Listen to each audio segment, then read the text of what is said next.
Hi, I'm Mann, and today we're going to be talking about how we're going to combine the ideas of communism and the ideas of capitalism to get the many different government styles and systems we have today. So, the last two videos were over capitalism and communism, and as we could see from my very brief, pretty bad to be honest, explanation of each system, they're really bad if you take them to the extreme. They have their pros, but they have a lot of cons. And the main lesson you should get out of that is too much of one thing is just bad. So let's see how we can fix that. So let's look at capitalism, because many countries today have some sort of capitalism in their economy. So some of the problems with it is that if you have a true capitalistic society where there's no government regulation of anything, then you'll have a bunch of monopolies, and that'll lead to people like trying to maybe get better wages or something, which will end up ruining a lot of things. So what we do now is we implement the idea of communism, where we add more control onto that, but we use that instead of just to control all the business and make the government the sole business. Instead, we make it so that there's a limit, so that you can't have a monopoly, for example. So if we do this for many different aspects, you find there's like a spectrum. So you have, like, on one side you have like the 100% of control by the government, and then the 0% of control on the other side. And anything you want to have regarding a government will fall somewhere in between. As in, by government I mean the functional one that will last for at least a decent amount of time, because the closer you get to the edges, it might not be a problem, but if once you get to the very edge, it is a problem, because there's no way it can keep itself sustained. So towards the more control side, we see like things like countries that have like more of a kind of either like a monarchy kind of thing, which, even though it doesn't necessarily have the whole community aspect of communism, it still has the control aspect.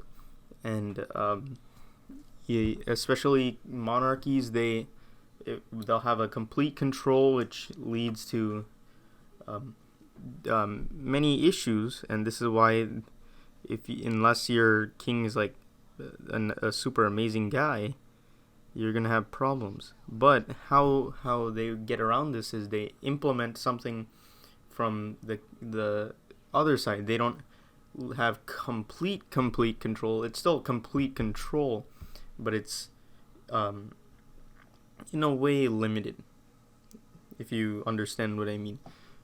What I'm trying to say here is that they make it so that the system isn't only controlled by the government. There are still outside factors. That way, instead of there being a problem and no one to fall back on other than themselves, which would lead to more like an avalanche of more problems arising in the hopes of fixing the original problem, you'll get something outside which may or may not help, but is still an outside opinion or outside help, and that will help ensure that in the long term it's not going to break down.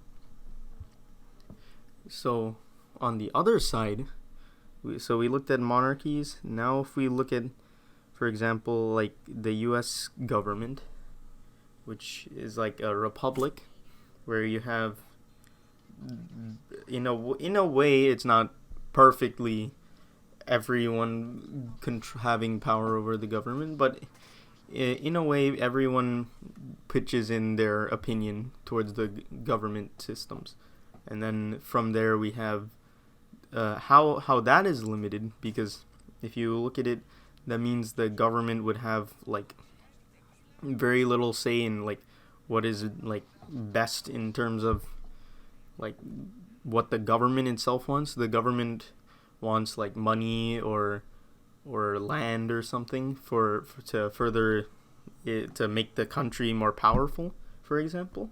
If the people in the country don't want to if make their country powerful, which that is a thing that can happen, then if you don't have any way of like stopping that, then you'll have no way of having a decently powerful country, which means you're probably going to get invaded by someone. So how republics get around the that problem of no control at all is that they have some like the republics, you have a person who is elected into the thing, and then you have a smaller group of people to run the big things, and that will lead to having everyone being able to put in their idea, and then from there you have people who will take that idea and then weigh the pros and cons. Now, obviously, this is all based off of just the logic of it, and not like whether or not that the person that you vote for is actually going to do what they say. But in theory, that it's going to work out. So now we looked at, like, for example, the government. Now let's look at the actual like economy now. So on one side we have complete government control. That can be good if you want the government to have a lot of money, but the thing is, a lot of the times you can just tax things or create like separate things, like having public and private institutions, for example. So that is one way of that many countries have of separating the government and the people, so that you can have less government control over how they get money, but they still are getting the money that they need. They give you different options, but then the option that isn't theirs is taxed. In a way, it's kind of funny, but it is the reality. And well, that's it. Thank you for watching. Have a good day. I'm Pierce, man. Bye bye.